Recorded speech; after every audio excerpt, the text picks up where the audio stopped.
Yes 10 into 4, ठीक है। तो यहाँ पर कितना हो जाएगा 40, लेकिन ये 40 वैल्यू बी में असाइन नहीं हुई है। फिर उसके बाद वापस से बी की वैल्यू 10 यूज में आएगी, ठीक है।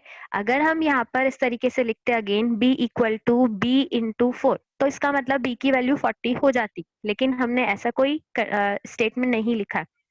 तो इसके अकॉर्डिंग 10 इंटू 4, ये 40 जो आंसर रहेगा, ठीक है, वो एज इट इज रहेगा, वो आगे प्रोसीड नहीं होगा, वो आगे हम यूज नहीं कर सकते। इसके बाद 10 माइनस 5, क्योंकि बी की वैल्यू इनिशियली 10 ही थी, तो आगे सारे स्टेटमेंट्स में जब तक कि हम असाइनमेंट नहीं करेंगे तब तक यही रहेगी वैल्यू। तो उसके अकॉर्डिंग जो फाइनल ए की वैल्यू रहेगी वो रहेगी 5, ठीक है। और अगर हम बी के आंसर की बात करेंगे तो बी का आंसर यहाँ पर क्या रहेगा, जो हमने इनिशियली 10 वैल्यू असाइन की थी। तो इस तरीके से आपको सॉल्व करके आंसर यहाँ पर ए और बी की वैल्यू पुट करनी है, ठीक है। आप चाहें तो प्रोग्राम बनाकर भी लिख सकते हैं, अदरवाइज इस तरह से आपको सॉल्व करके और फिर रजिस्टर में आंसर लिखना है। आई थिंक आप सबके डाउट क्लियर हो गए होंगे। अनुकृति, यस, अगर कोई कंफ्यूजन है तो आप पूछ सकते हैं। और अगर हम प्रोग्राम के टर्मिनेशन की बात करें, पैटर्न के क्वेश्चन को कंटिन्यू नहीं कर रहे हैं। बेसिकली 3 पैटर्न के क्वेश्चंस है यहाँ पर, कि एक तो आपको इस तरीके से पैटर्न प्रिंट करवाना है। आप लोगों ने सी में बहुत अच्छे से इस तरह से लॉजिक इंप्लीमेंट करना सीखा था, तो क्वेश्चंस थोड़े बहुत चेंज हो जाएंगे, आउटपुट थोड़े बहुत चेंज हो जाएंगे, लेकिन इनको इम्प्लीमेंट करने का तरीका वही है, बस इंस्टेड ऑफ printf और scanf we are using cout and cin। ऐसे ही एक पैटर्न है कि आपके पास में जो हैश है, ठीक है, उनको आपको डिसेंडिंग ऑर्डर में डिस्प्ले करवाना है। आई मीन टू से कि सबसे पहले 5 हैशेस, फिर देन 4 हैशेस, ठीक है, 4 हैश वैल्यू, फिर 3 हैश वैल्यू। तो अब इसको इम्प्लीमेंट करना है तो सिंपली हमें लूप को रिवर्स चलाना होगा, ठीक है। और एक असाइनमेंट कुछ इस तरीके से, तो आउटपुट एक बार समझ लेंगे, उसके बाद प्रोग्राम समझना थोड़ा सा इजी हो जाएगा, ठीक है। तो लास्ट में इसको कंटिन्यू करते हैं पैटर्न के क्वेश्चंस को। अभी हमारा जो टॉपिक था, जो उस दिन हमने पॉज किया था, वो सिंपली था एन्यूमरेशन, ठीक है। मैंने आज जैसे कि आपको बताया था कि अगर हमें यूजर डिफाइंड डेटा टाइप्स बनाने हैं तो वी कैन यूज एन्यूमरेशन, ठीक है। एन्यूमरेशन के बारे में एक जो कंसेप्ट है वो ये है कि पहली बात तो आप उसको सी में ऑलरेडी पढ़ चुके हो, तो सी जैसा ही है। और दूसरी बात, सीजी में भी आपने एन्यूमरेशन को यूज किया है, जैसे कि मैंने उस दिन भी बताया था आपको प्रीवियस क्लास में, कि जैसे अगर आपको कलर चेंज करना है फॉन्ट टेक्स्ट का, या फिर बैकग्राउंड का कलर चेंज करना है, तो वहां पर आपके पास में कलर नाम से जो प्री डिफाइंड एन्यूमरेशन है, उसमें कलर्स की लिस्ट है, आप उसको सिंपली यूज कर सकते हो। और कलर के नेम याद नहीं है तो 0 से लेकर आप वहां पे कुछ वैल्यूज 15 तक वैल्यूज भी पुट कर सकते हो, तो वो बने बनाए एन्यूमरेशन है, प्री डिफाइंड एन्यूमरेशन है, ठीक है। यहाँ पर हम एन्यूमरेशन को किस तरीके से क्रिएट कर रहे हैं वो एक एग्जाम्पल के थ्रू अभी कंटिन्यू कर रहे हैं। तो इनम, अगर एन्यूमरेशन हमें बनाना है तो we have to use enum keyword, ठीक है।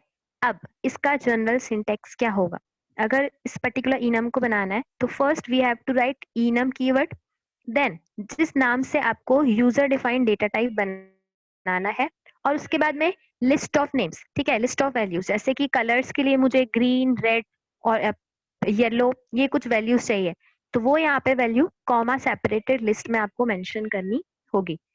उसके बाद जैसे कि हम सी में प्री डिफाइंड डेटा टाइप्स पे भी काम करते हैं, और हमने एक कंसेप्ट स्ट्रक्चर भी सी में पढ़ा था, हालांकि सी प्लस प्लस में भी हमने प्री डिफाइंड डेटा टाइप्स पे काम करना सीखा है, ठीक है। तो अगर हम बात करें कि डेटा टाइप्स जो बने हुए हैं या जो हम बनाएंगे, ठीक है, उनको हमें यूज करना है, तो we have to create variables. तो इनम के वेरिएबल्स को क्रिएट करने के लिए अगेन इनम कीवर्ड, ठीक है, जिस नाम से आपने इनम बनाया है, और आपको उसका जो वेरिएबल क्रिएट करना है वो आपको यहाँ पे मेंशन करना होगा, ठीक है। एक एग्जाम्पल के थ्रू देखते हैं, जैसे मुझे कलर नाम से एक इनम डेटा टाइप बनाना है, तो first we have to write enum keyword, then name of the data type, और उस पर्टिकुलर डेटा टाइप की पॉसिबल वैल्यूज। जैसे कि हमें पता है कि जो हमारे पास में प्री डिफाइंड डेटा टाइप्स हैं उनकी भी कुछ ना कुछ पॉसिबल वैल्यूज है। जैसे कि इंटीजर में हम नेगेटिव और पॉजिटिव वैल्यू पुट कर सकते हैं, वैसे ही हमने यहाँ पर भी कुछ पॉसिबल वैल्यूज बता दी। ठीक है, फिर अगर उसका वेरिएबल बनाना है तो देखिए हमने कलर जो डेटा टाइप है उसका वेरिएबल क्रिएट किया सी नाम से। और अब अगर हमें इन प्री डिफाइंड वैल्यूज को यूज करना है जो कि बेसिकली कलर डेटा टाइप को बिलोंग कर रही है, तो मैंने यहाँ पे क्या असाइन कर दिया, सिंपली सी में ब्लू असाइन कर दिया। ठीक है, तो अब जब हम इसको प्रिंट करवाएंगे तो यहाँ पर जो हमारे पास में ये कॉन्स्टेंट्स, एक तरह से ये हमारे पास में कॉन्स्टेंट है। ठीक है, अब अगर हम इनको प्रिंट करवाएंगे तो बेसिकली इन कांस्टेंट का जो भी न्यूमेरिक वैल्यू है वो डिस्प्ले होगी। ठीक है, अब कैसे क्या होगा एक एग्जाम्पल के थ्रू उसको देखेंगे तो कंसेप्ट क्लियर हो जाएगा। अगर हम इसी एग्जाम्पल को देखें प्रोग्राम के थ्रू तो देखें यहाँ पर सबसे पहले मैंने कलर नाम से एक इनम डेटा टाइप को क्रिएट किया है और ये उसकी पॉसिबल वैल्यूज है। ठीक है, कलर के अलग अलग नेम लिखे हैं। अभी अगर हमें प्रोग्राम में, ठीक है, इंस्टेड ऑफ इनम अगर हमें कलर में कोई भी ब्लैक वर्ड लिखना होता तो वो हमेशा एक स्ट्रिंग के फॉर्म में आता, लेकिन यहाँ पर हमने क्या कर दिया, एक कलेक्शन बना दिया। ठीक है, और कलेक्शन को कलर इनम मतलब इनम के थ्रू एक कलेक्शन बना दिया। ठीक है, और उस पर्टिकुलर कलेक्शन का नाम रख दिया कलर, और उस कलेक्शन की ये पॉसिबल वैल्यूज ही है। हम इसके अलावा और कुछ यूज पर्टिकुलर कलर को अगेन क्या फॉर अ मिनट, यस, तो कि कलर नाम का था उसकी और आपका डेटा टाइप का नेम और वेरिएबल का नेम। ठीक है, अब जरूरी नहीं है कि आप वेरिएबल क्रिएट करें और हाथों हाथ उसमें वैल्यू भी असाइन कर दें, ऐसा कोई रिक्वायरमेंट नहीं है। बट मैंने यहाँ पर रेड वैल्यू को यूज किया है और इक्वल करके रेड असाइन कर दिया। ठीक है, अब ये डबल कोट्स में नहीं आएगी क्योंकि यहाँ पर भी हमने कहीं पे डबल कोट्स मेंशन नहीं किए हैं। तो सिंपली यहाँ पर जो हमने रेड वैल्यू को पुट किया है, अब अगर हम बी को प्रिंट करवाएंगे तो यहाँ पर क्या डिस्प्ले होगा, जो रेड वैल्यू है उसका कोड। अभी अगर मैं इस सीक्वेंस की बात करूं, इस कलेक्शन की बात करूं, तो ग्रीन के लिए यहाँ पर सिंपल जो न्यूमेरिक कोड असाइन किया हुआ होता है वो होता है 0। ठीक है, रेड के लिए होता है 1 और ब्लैक के लिए इस तरीके से एक एक करके इंक्रीमेंट होता है तो 2, और इस तरह से आगे ये प्लस प्लस होता जाएगा। ठीक है, तो अगर मैं यहाँ पे रेड का कोड प्रिंट करवाऊंगी तो ये प्रिंट हो जाएगा यहाँ पर 1, क्योंकि ग्रीन का कोड है 0 तो रेड के लिए यहाँ पर कोड हो जाएगा 1। ठीक है, ऐसे ही अगर हमें कोई और इस कलेक्शन की वैल्यू को यूज करना है, लेट्स से मुझे वाइन कलर जो है यहाँ पर यूज करना है, तो हम सिंपल बी में क्या असाइन करेंगे, उस पर्टिकुलर कांस्टेंट की वैल्यू को। ठीक है, अब जैसा आपने यहाँ लिखा है, क्योंकि ये केस सेंसिटिव है, ठीक है, तो एज इट इज आपको यहाँ पर भी उसको मेंशन करना है। अगर कैपिटल्स में बनाया होता, सीजी में जैसे कैपिटल्स में है, तो आपको कलर का नेम कैपिटल में लिखना होता है। ठीक है, अगर हम स्मॉल में लिखेंगे तो एरर होगी क्योंकि केस सेंसिटिव की बात, सेंसिटिविटी की बात हो रही है। ऐसे ही हमने यहाँ पे वाइन कलर असाइन किया, तो वाइन कलर के लिए जो भी न्यूमेरिक कांस्टेंट कोड है वो यहाँ पर डिस्प्ले हो जाएगा। ठीक है, अब इनम तो बनाना देख लिया हमने, अब इनम में और थोड़ा बहुत जो एडिशन है वो क्या है देखते हैं, मतलब सी के रिगार्डिंग ही कंसेप्ट है। तो जो अभी हमने इनम बनाया, जैसे कि रेड ग्रीन ब्लैक इन वैल्यूज का जो कलेक्शन बनाया, ठीक है, अब अगर उनमें हम खुद का कोई numeric code, numeric value assign करना चाहें, ठीक है, अभी हमने देखा था कि यहाँ पर हमने सिर्फ कलेक्शन बनाया। ठीक है, नंबर्स किस तरीके से असाइन होते हैं यहाँ पे 0 1 एंड सो ऑन, लेकिन अगर हम खुद की कोई वैल्यूज इनिशियलाइज करना चाहें तो इनम के थ्रू कैसे पॉसिबल है। तो देखें, मैंने यहाँ पे अभी सबसे पहले रेड जो वैल्यू है उसके लिए न्यूमेरिक वैल्यू असाइन कर दी 60। ठीक है, तो अगर मैं 60 लिखूंगी तो भी यहाँ पर 60 किसको रिप्रेजेंट कर रहा है, रेड को। ठीक है, और अगर ग्रीन की बात करूं तो ग्रीन का कोड हो जाएगा यहाँ पे 61। ऐसे ही मैंने वापस से ब्लैक के लिए न्यूमेरिक वैल्यू 80 असाइन कर दी, तो अब जो पिंक और पिंक जो कलर रहेगा, ठीक है, उसके लिए यहाँ पर कोड हो जाएगा न्यूमेरिक कोड 81। इसके बाद ऐसे ही हम चाहें तो आगे की वैल्यूज के लिए भी कोड चेंज कर सकते हैं। तो सिंपली जब हम रेड के लिए यहाँ पर वैल्यू असाइन कर रहे हैं और रेड को डिस्प्ले करवाएंगे तो यहाँ पर रेड का न्यूमेरिक जो कोड है, न्यूमेरिक कांस्टेंट का जो कोड है वो डिस्प्ले होगा, तो यहाँ पर डिस्प्ले हो जाएगा 60। ऐसे ही वाइन कलर के केस में इससे जस्ट प्रीवियस जो वैल्यू थी उसका कोड था 90, तो वाइन कलर के लिए क्या हो जाएगा 91। तो जब मैंने इस बी वेरिएबल में वाइन कलर कांस्टेंट असाइन किया, ठीक है, कांस्टेंट मैं इसीलिए बोल रही हूँ क्योंकि हम इसको चेंज नहीं कर सकते, हमें एक बार जो डेटा टाइप की लिस्ट प्रोवाइड हो गई हम उसी को ही इनम का जो कंसेप्ट है उसमें यूज कर सकते हैं। तो अब इस केस में अगर हम बी की वैल्यू को डिस्प्ले करवाएंगे तो सिंपली 91 डिस्प्ले हो जाएगी।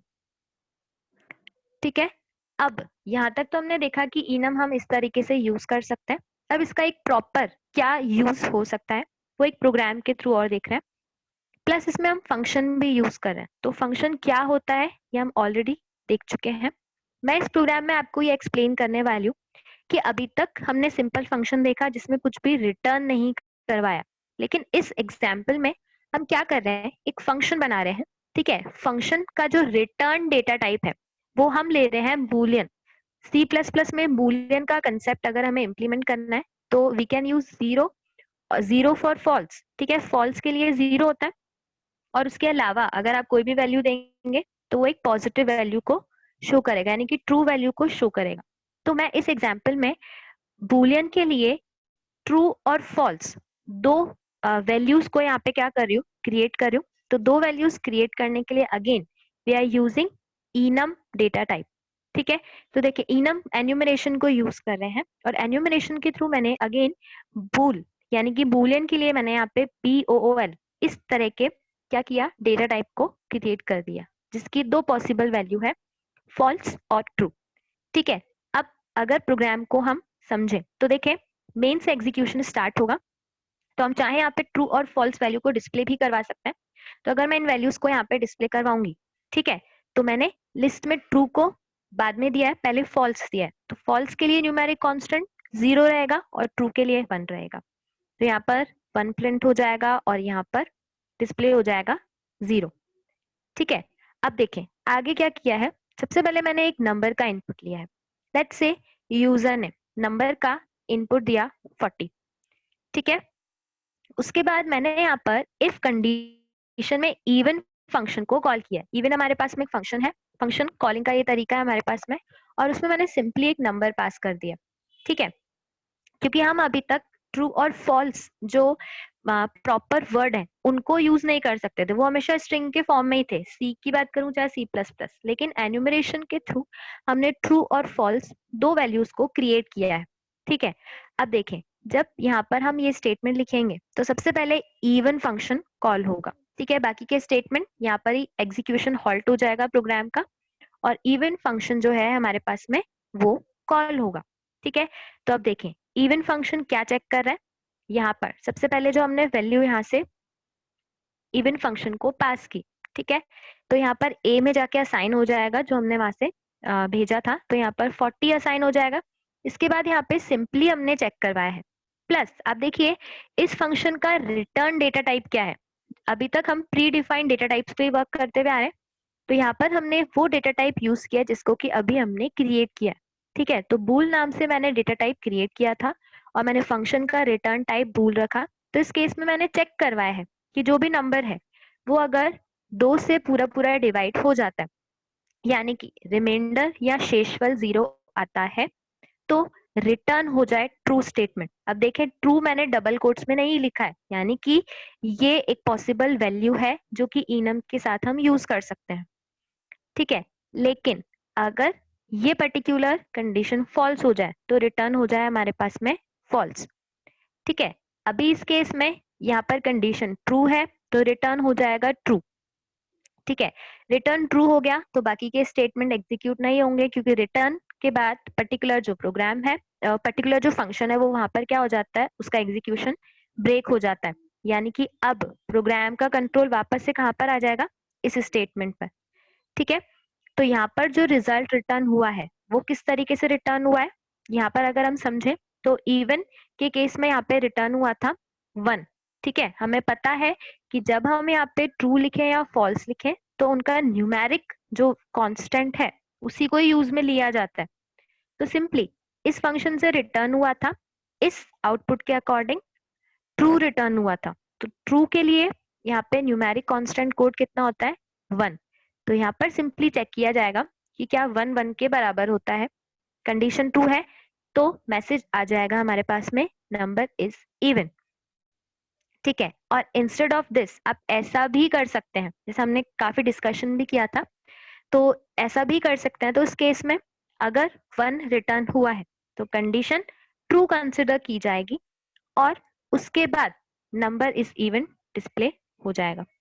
ठीक है, तो दोनों तरीके सही हैं, लेकिन अगर यहाँ पे 0 रिटर्न हुआ तो ये कंडीशन तो यहाँ पे फॉल्स हो जाएगी और नंबर इज ऑड डिस्प्ले हो जाएगा।